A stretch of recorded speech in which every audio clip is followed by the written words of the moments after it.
Hypnos by H.P. Lovecraft. May the merciful gods, if indeed there be such, guard those hours when no power of the will, or drug that the cunning of man devises, can keep me from the chasm of sleep. Death is merciful, for there is no return therefrom, but with him who has come back out of the nethermost chambers of night, haggard and knowing, peace rests nevermore. Fool that I was to plunge with such unsanctioned frenzy into mysteries no man was meant to penetrate. Fool or god that he was, my only friend, who led me and went before me, and who in the end passed into terrors which may yet be mine. We met, I recall, in a railway station, where he was the center of a crowd of the vulgarly curious. He was unconscious, having fallen in a kind of convulsion which imparted to his slight black-clad body a strange rigidity. I think he was then approaching 40 years of age, for there were deep lines in the face, wan and hollow-cheeked, but oval and actually beautiful, and touches of gray in the thick waving hair and small full beard, which had once been of the deepest raven black. His brow was white as the marble of Pentelicus, and of a height and breadth almost godlike. I said to myself, with all the ardor of a sculptor, that this man was a faun statue out of antique Hellas, dug from a temple's ruins and brought somehow to life in our stifling age, only to feel the chill and pressure of devastating years. And when he opened his immense, sunken and wildly luminous black eyes, I knew he would be thenceforth my only friend, the only friend of one who had never possessed a friend before, for I saw that such eyes must have looked fully upon the grandeur and the terror of realms beyond normal consciousness and reality, realms which I had cherished in fancy but vainly sought. So as I drove the crowd away, I told him he must come home with me and be my teacher and leader in unfathomed mysteries, and he assented without speaking a word. Afterward I found that his voice was music, the music of deep viols and of crystalline spheres. We talked often in the night and in the day when I chiseled busts of him and carved miniature heads in ivory to immortalize his different expressions. Of our studies it is impossible to speak, since they held so slight a connection with anything of the world as living men conceive it. They were of that vaster and more appalling universe of dim entity and consciousness, which lies deeper than matter, time, and space, and whose existence we suspect only in certain forms of sleep, those rare dreams beyond dreams which come never to common men, and but once or twice in the lifetime of imaginative men. The cosmos of our waking knowledge, born from such an universe as a bubble is born from the pipe of a jester, touches it only as such a bubble may touch its sardonic source when sucked back by the jester's whim. Men of learning suspect it little and ignore it mostly. Wise men have interpreted dreams, and the gods have laughed. One man with oriental eyes has said that all time and space are relative, and men have laughed. But even that man with oriental eyes has done no more than suspect. I had wished and tried to do more than suspect, and my friend had tried and partly succeeded. Then we both tried together, and with exotic drugs courted terrible and forbidden dreams in the tower studio chamber of the old manor house in hoary Kent. Among the agonies of these after days is that chief of torments, inarticulateness. What I learned and saw in those hours of impious exploration can never be told, for want of symbols or suggestions in any language. I say this because from first to last our discoveries partook only of the nature of sensations. Sensations correlated with no impression which the nervous system of normal humanity is capable of receiving. They were sensations, yet within them lay unbelievable elements of time and space, things which at bottom possess no distinct and definite existence. Human utterance can best convey the general character of our experiences by calling them plungings or soarings. For in every period of revelation some part of our minds broke boldly away from all that is real and present, rushing aerially along shocking, unlighted, and fear-haunted abysses, and occasionally tearing through certain well-marked and typical obstacles describable only as viscous, uncouth clouds or vapors. In these black and bodiless flights we were sometimes alone and sometimes together. When we were together, my friend was always far ahead. I could comprehend his presence despite the absence of form by a species of pictorial memory, whereby his face appeared to me, golden from a strange light and frightful with its weird beauty, its anomalously youthful cheeks, its burning eyes, its Olympian brow, and its shadowing hair and growth of beard. Of the progress of time we kept no record, for time had become to us the merest illusion. I know only that there must have been something very singular involved, since we came at length to marvel why we did not grow old. Our discourse was unholy, and always hideously ambitious. No god or demon could have aspired to discoveries and conquests like those which we planned in whispers. I shiver as I speak of them, and dare not be explicit, though I will say that my friend once wrote on paper a wish which he dared not utter with his tongue, and which made me burn the paper and look affrightedly out of the window at the spangled night sky. I will hint, only hint, that he had designs which involved the rulership of the visible universe and more, designs whereby the earth and the stars would move at his command, and the destinies of all living things be his. I affirm, I swear, that I had no share in these extreme aspirations. Anything my friend may have said or written to the contrary must be erroneous, for I am no man of strength to risk the unmentionable warfare in unmentionable spheres by which alone one might achieve success. There was a night when winds from unknown spaces whirled us irresistibly into limitless vacua beyond all thought and entity. Perceptions of the most maddeningly untransmissible sort thronged upon us, perceptions of infinity which at the time convulsed us with joy, yet which are now partly lost to my memory and partly incapable of presentation to others. Viscous obstacles were clawed through in rapid succession, and at length I felt that we had been borne to realms of greater remoteness than any we had previously known. My friend was vastly in advance as we plunged into this awesome ocean of virgin ether, and I could see the sinister exultation on his floating, luminous, too youthful memory face.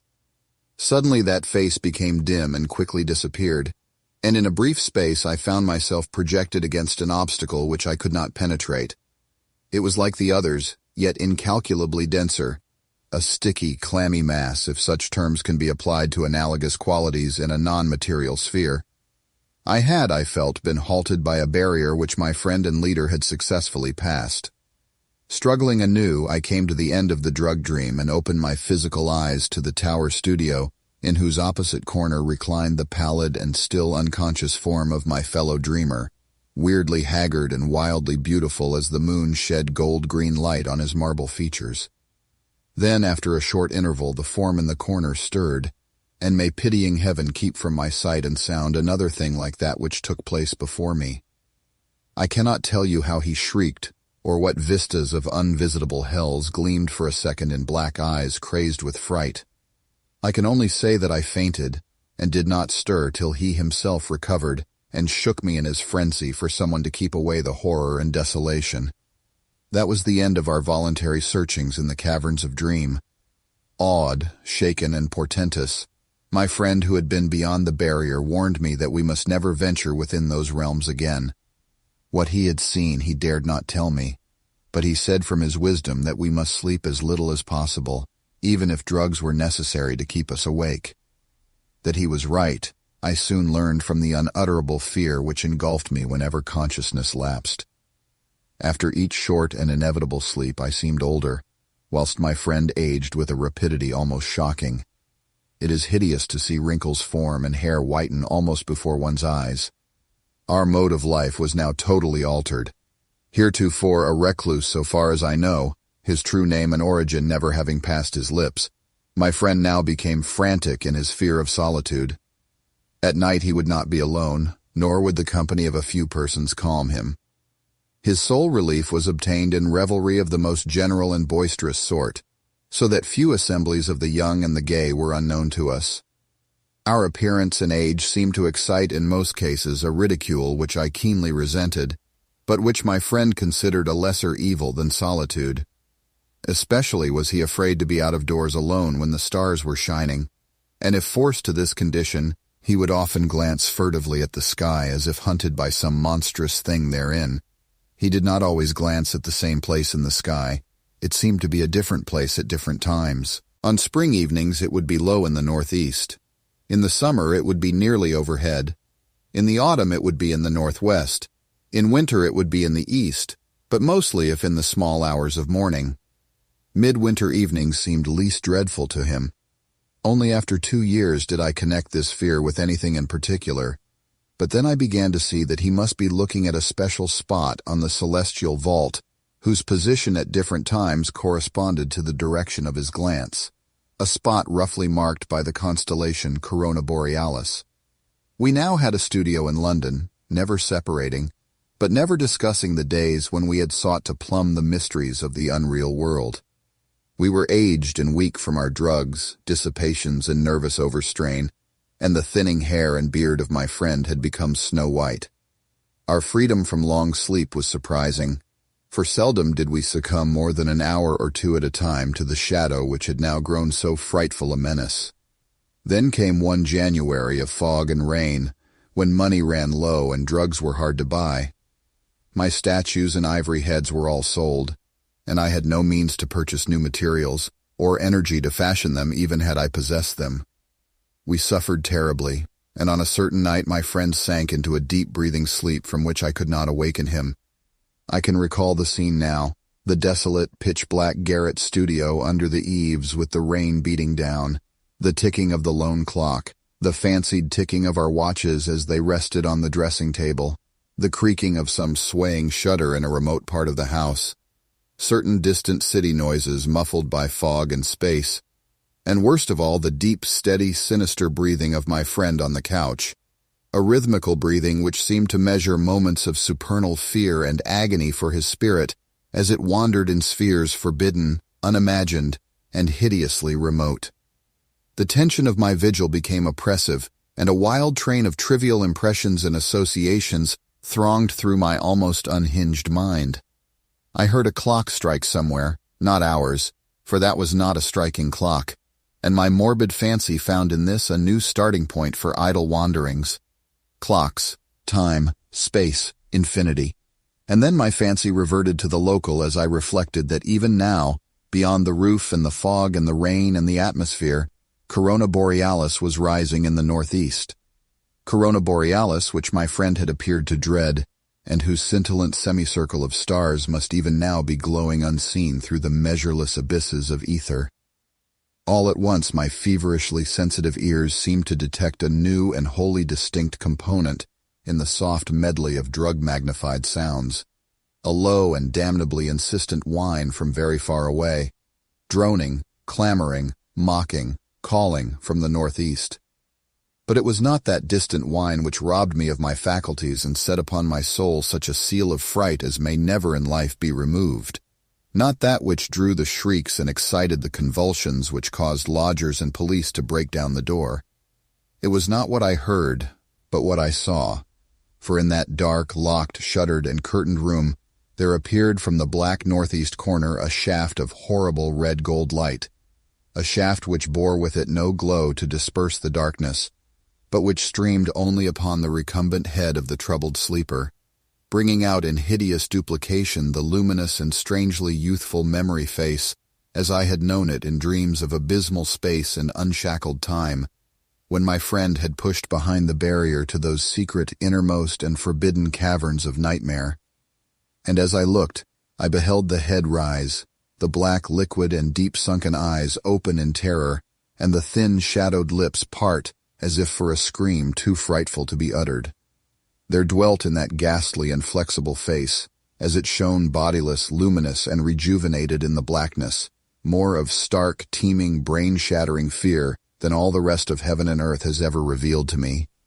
No word was spoken amidst the distant sound that grew nearer and nearer, but as I followed the memory face's mad stare along that cursed shaft of light to its source, the source whence also the whining came, I too saw for an instant what it saw, and fell with ringing ears in that fit of shrieking and epilepsy which brought the lodgers and the police.